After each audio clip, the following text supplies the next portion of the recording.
Escuchado del HLB, ¿cierto? No. ¿No? ¿Ninguno? Bueno, muy bien. El HLB es una enfermedad muy importante para los cítricos. De hecho, es la enfermedad más importante que existe a nivel mundial. ¿Por qué? Porque es una enfermedad que no tiene cura. Y además, tampoco existen genotipos que sean tolerantes o resistentes a la enfermedad. ¿Listo? ¿Qué pasa con esta enfermedad? Esta enfermedad en Colombia llegó en el año 2015, así como lo había mencionado la doctora Nubia. Esa enfermedad está presente actualmente en 11 departamentos. Los 7 departamentos de la costa atlántica, porque llegó por La Guajira, fue el primer registro en La Guajira, y de ahí ha venido como diseminándose de allá arriba hacia esta parte sur del país. Entonces la tenemos en 11 departamentos, 7 departamentos de la costa atlántica, Santander, norte de Santander, Arauca, y el último registro para el 2024 fue Antioquia. ¿Sí? Es decir, que la enfermedad en regiones como el Atlántico, que eran productores de cítricos, han cambiado la vocación. ¿Por qué? Porque las plantas simplemente se han muerto en corto tiempo. Esta enfermedad, ¿quién la produce? La produce una bacteria que se llama Candidatus liberibacter asiaticus. Esa bacteria se aloja en el floema de las plantas y evita que haya una translocación de nutrientes. ¿Sí? Esa translocación, hay una acumulación de calosa, que es un fotoasimilado que hacen las plantas, y por ende la planta empieza a morirse por sectores. Ve uno las partes amarillas, cloróticas, en diferentes partes de la planta. A medida que la planta, digamos, la enfermedad avanzando, porque es una enfermedad que mata en corto tiempo dependiendo de las condiciones ambientales, y se ha documentado que más o menos entre 3, 5, 6 años ya las plantas perecen ante la enfermedad. ¿Qué pasa con la bacteria? La bacteria no se puede aislar. Ese ha sido como el inconveniente que ha tenido aislar en medios artificiales. Es un parásito obligado, es decir, que si queremos estudiarla, tenemos que trabajarla directamente en plantas. ¿Sí?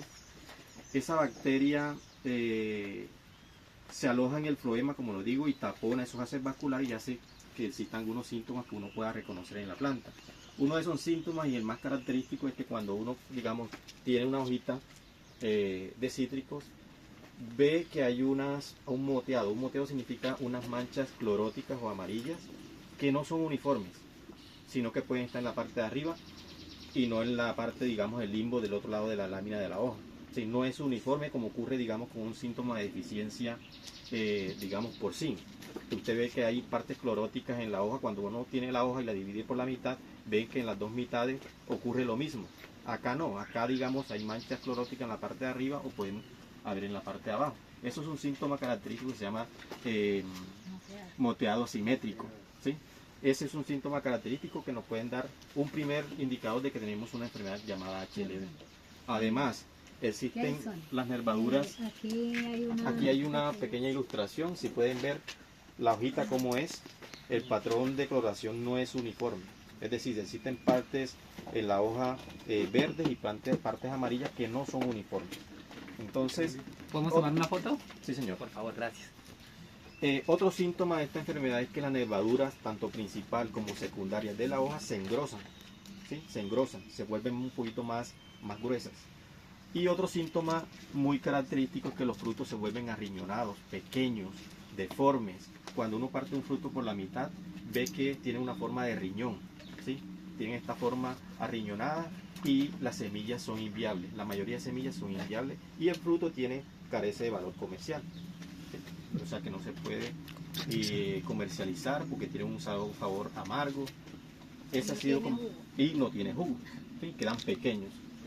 ¿Qué pasa con esa enfermedad? Esa enfermedad es transmitida por un insecto vector. ¿Qué es un vector? Es un transmisor. ¿Sí? Ese insecto lo que hace es tomar la enfermedad, la bacteria, de una planta enferma y llevarla hasta una planta sana. Eso ha dificultado, digamos, que la enfermedad sea muy difícil de controlar, precisamente porque tiene este pequeño insecto que se llama Diaforina cítrica. ¿Qué pasa con este insecto? Este insecto lo tenemos en todo Colombia, todas las zonas productoras de cítricos, ahí está el insecto. Es decir, que es un riesgo potencial que ya tenemos de por sí, por lo menos en el Valle del Cauca, desde hace muchos años. Lo que no tenemos es la bacteria. ¿Sí? Es como ocurre siempre el ejemplo que le coloco, el dengue.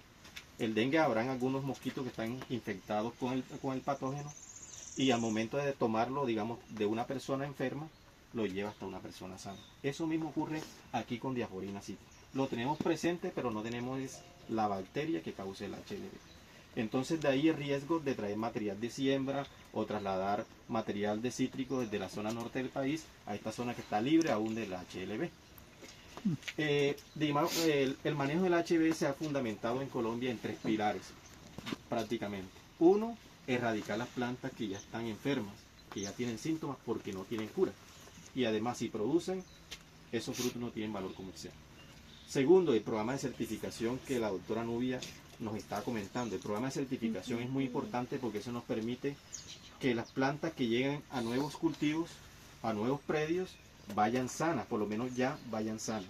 No quiere decir que no se vayan a infectar, pero ya es un riesgo que usted no puede tomar, ¿sí?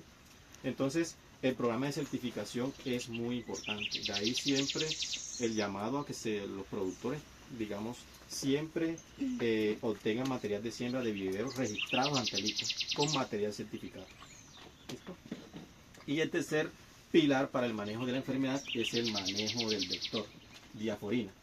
Hablemos un poquito de Diaforina. Diaforina es un insecto muy pequeño, de aproximadamente que fluctúa entre 3 a 4 milímetros. Es muy pequeñito. Muchas veces los citricultores, cuando hacemos las prácticas, dicen no lo tenemos, pero resulta que es porque no lo reconocen o no saben dónde ubicarlo.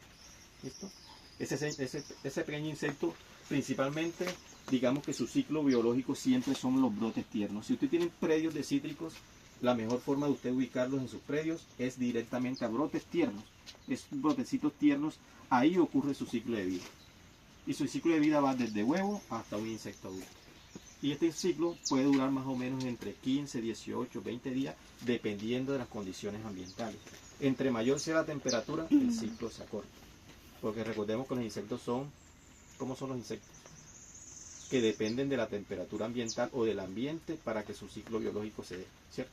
Entonces, cuando aumentamos la temperatura, su ciclo biológico se acorta. Y si eso ocurre, ¿qué pasa? Hay más generaciones en el tiempo, ¿sí? Tiene un ciclo, digamos, empieza por el huevo, que se produce, se colocan aquí, las posturas se dan en los brotes tiernos, pasa por 5 estadios de ninfas. Ninfa 1, ninfa 2, ninfa 3, ninfa 4 y ninfa 5. Y posteriormente el adulto. El adulto como tal puede durar, según las condiciones ambientales del Centro de Investigación Palmira, porque ese estudio se hizo acá, puede durar vivo más de 76 días. Y si es una hembra, puede colocar más de 400 huevos. ¿Sí? Entonces, miren el riesgo y el potencial que tienen estos insectos en condiciones aún con temperaturas mayores, como el caso de la costa atlántica, donde las temperaturas son mayores. Estos ciclos se acortan y seguramente van a tener más posturas en el tiempo. ¿Sí? De ahí la importancia. Este insecto como tal es un insecto muy sensible. Lo digo porque, digamos, aunque lo tenemos y las poblaciones pueden crecer, es un insecto que, digamos, funciona muy bien cuando se hacen las intervenciones de manejo integrado. El manejo integrado es una serie de técnicas que se combinan, ¿sí?, para disminuir la presencia de una plaga, ¿sí?, pero sin reducirla hasta su mínima expresión. Ojalá sea cero, pero generalmente dentro del manejo integrado de plagas eso nunca ocurre. ¿Listo? ¿Qué se favorece con este insecto? Que en el Valle del Cauca tenemos una diversidad de insectos que controlan a ese insecto, ¿sí? Como el caso de las avispas, ¿sí las conocen? Avispas papeleras, que hacen nidos. Tenemos este insecto que es el mismo, ¿no? Está en su estado inmaduro y en su estado adulto, que se llaman las mariquitas, ¿sí?, o colcinéridos. Son muy depredadoras esos insectos. También están el caso de algunos chinches asesinos. Y tenemos un parasitoide específico para ahí que se llama Tamaricia radiata. Aquí digamos que hacemos un paréntesis porque es que para Tamaricia radiata es un insecto específico. ¿Qué quiere decir eso? Que solamente ataca Diaforina cítrica. ¿Sí?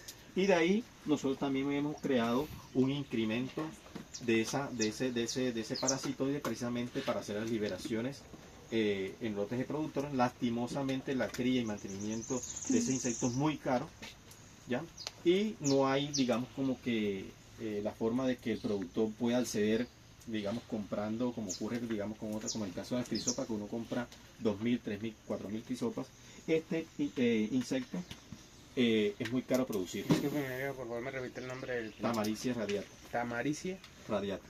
radiata. Entonces, ¿qué es lo que hacemos? Nosotros aquí lo que hacemos es el mantenimiento de esa cría, de ese insecto o de ese parasitoide, y con convenios con el gobierno, con el ministerio, con instituciones, gobernaciones, lo que hacemos es el incremento y llevarlo sí a lotes reproductivos, digamos, porque es muy caro el costo. ¿Qué ocurre con la plaga? La plaga, digamos, este es un estudio que se hizo durante 3 años aquí también en Palmira, en el caso de Diaphorina citri, es que responde muy bien a los periodos de brotación.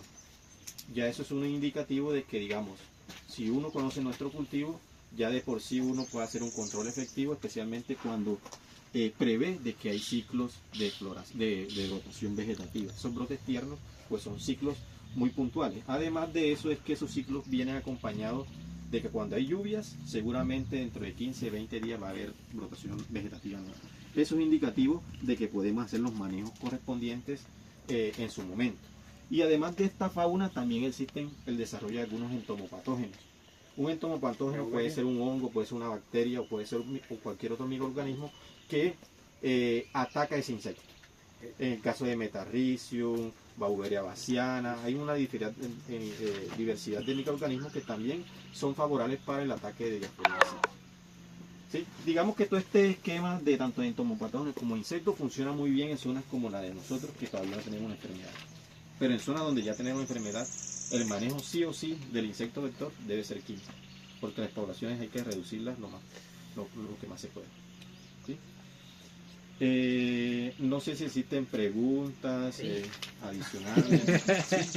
Dentro de las casas de malla debemos seguir un manejo integrado de plagas, ¿cierto? Precisamente para evitar la entrada de estos insectos vectores.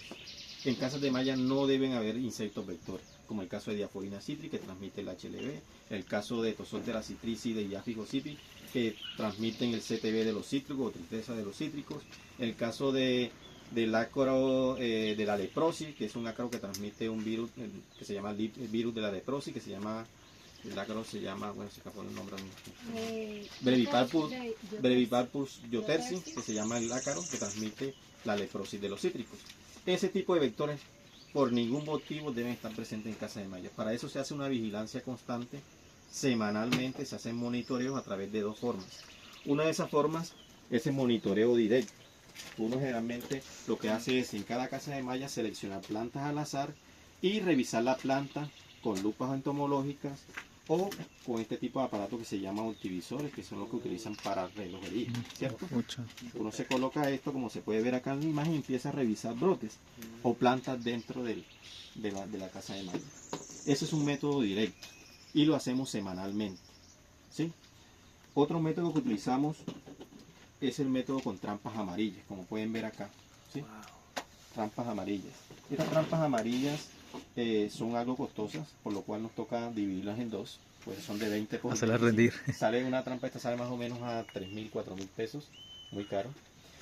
Instala estas trampas hoy y las va a recoger dentro de 15 días. Este es un método de monitoreo complementario, porque digamos el más preciso generalmente es el método directo, pero este es complementario y eficiente porque nos logra detectar insectos voladores, ¿sí? Que puedan ingresar dentro de casa malla.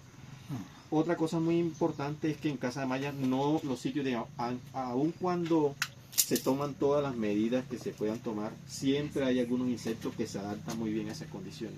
Y estoy hablando de una de las que mejor se adapta a estas condiciones, mosca blanca. Y no solamente en cítricos, eso también existe en tomate, cualquier otro cultivo que usted produzca bajo condiciones de casa malla, eso es excelente para la mosca blanca. Por lo tanto, las poblaciones se deben reducir y se verifican semanalmente, ¿sí? Hay un umbral de acción para estos tipos de plagas que están diseñadas, que hemos diseñado precisamente para controlar este insecto que es muy frecuente. ¿Listo? Aquí lo importante es que los insectos vectores no deben estar. Eso es lo más importante, precisamente por su condición de transmisor de enfermedades. Entonces, si tienen preguntas. Sí, por favor. Bueno, la primera pregunta es... Candidatos liberales asiáticos. pero la que hay una endémica en Brasil que se llama Candidatus liberibacter americanus. Y hay otra endémica de África que se llama Candidatus liberibacter africanus, que esa la transmite otro vector que se llama Triosa, Eritrea, creo que es. Sí.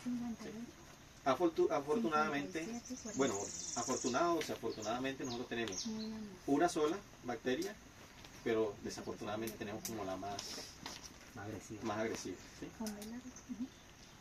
Bueno, decía que una de las maneras de controlar es que se están erradicando plantas infectadas. ¿Cómo se eliminan esas plantas infectadas? Bueno, generalmente esas plantas se tienen que cortar, se tienen que sacar del lote, se queman.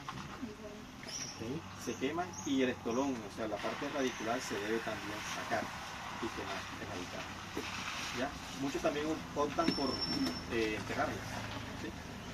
Y algo muy importante que no solamente diasporina, el transmisor o el vector de la bacteria, no solamente habita en cítricos, hay otras especies como el caso del mirto, ¿lo reconocen? O azar de la India, O el del canal o que cercan, o el de el swingle single también es la un... glutinosa, que también es otro. Por eso muchas veces, desafortunadamente en Colombia, las coberturas de swingle son mayores a las de cítricos, ¿sí? Porque eso lo ven en cualquier lado. Cuando uno tiene cultivos de cítricos y tiene cobertura que bordean también hay que manejarlas como si fuera un cultivo. No hay que dejarlas por fuera, ¿sí? O las erradica o las maneja. Porque es muy difícil en estos momentos, porque la política era erradiquen todo, pero ¿quién controla la erradicación? ¿O quién autoriza eso? Jason, sí, aquí, con respecto a lo que mencionaba Jason, y pues Jason tiene mucha experiencia en el tema de plagas, digamos que Agrosavia tiene muchos, tiene en la página de Agrosavia